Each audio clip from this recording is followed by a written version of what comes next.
Hello, good morning, good afternoon. Welcome back to the channel. My name is Jason. I'm a cartoonist. As you've probably come to see by now, I do a variety of things on here.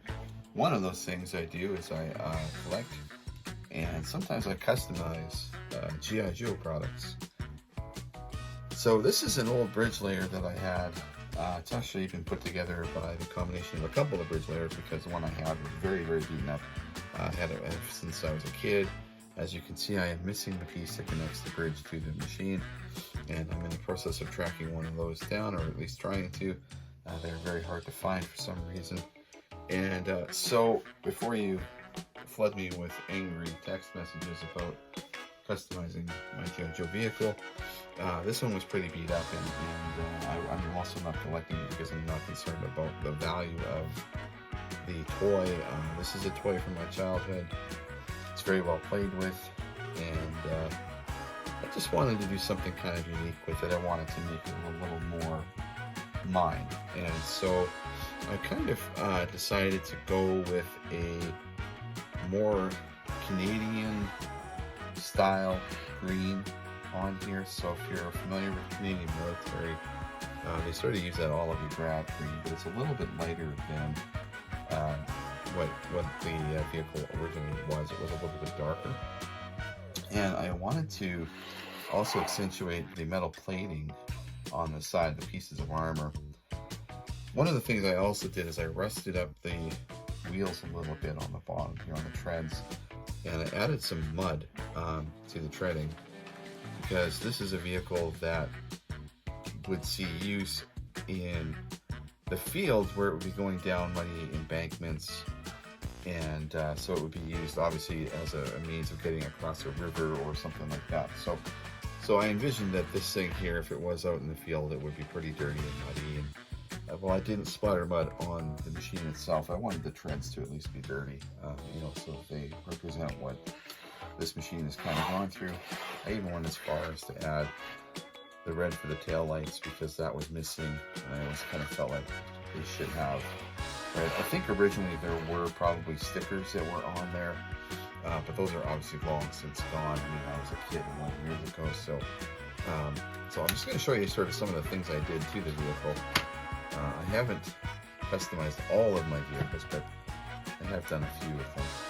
And so in this one here, what I wanted to do is I wanted to make sure that the engine components were a different color from the rest of the vehicle. Everything was just green when it came out, and so I used different colors of grays through different types of metals, a little bit of brass and copper, and that's just a differentiator. And I'm not sure if you can see that, but the seats I made a little bit of a deeper brown, and I varnished them so they look a bit like the leather, and then the air intakes on the top here I did darken a little bit to signify dust and dirt and debris and things like that kind of going through the system. And I did the same with the grills on the back here as well. So that's what I did to the vehicle itself. And again, the treads, I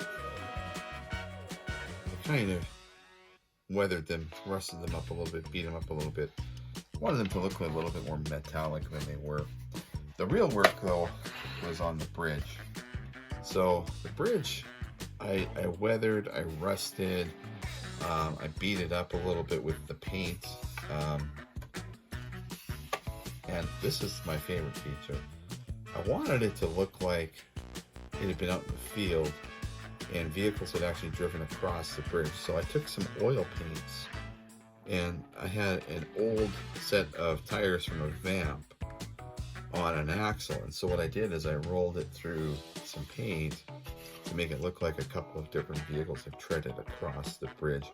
I've added in little bits of static grass, little bits of dirt, things like that. Kind of dirtied it up a little bit. I've got different colors of brown for different types of mud, different types of dirt. I know I put way too much thought into this.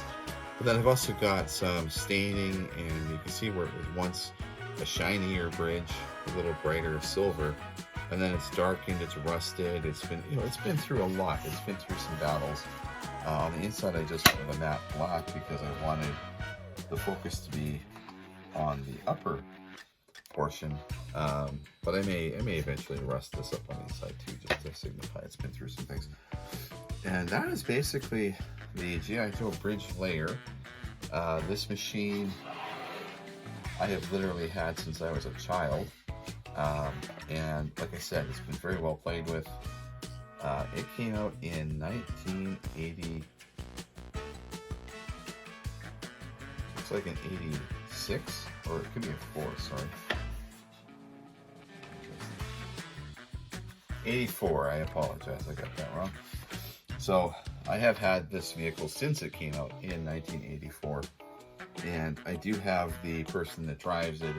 He's actually in a display case because I had to repair it, put the O-ring in and all that stuff. So I wanted to kind of keep that guy separate.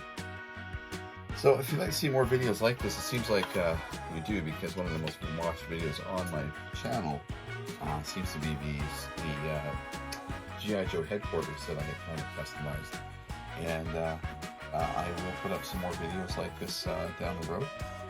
If you're also interested in Magic the Gathering, I do some Magic the Gathering stuff. I show decks that I'm playing, I open up card packs, talk about cards that I like, and I also am a cartoonist working for several magazines, so often I'll put up artwork and things like that I'm currently working on.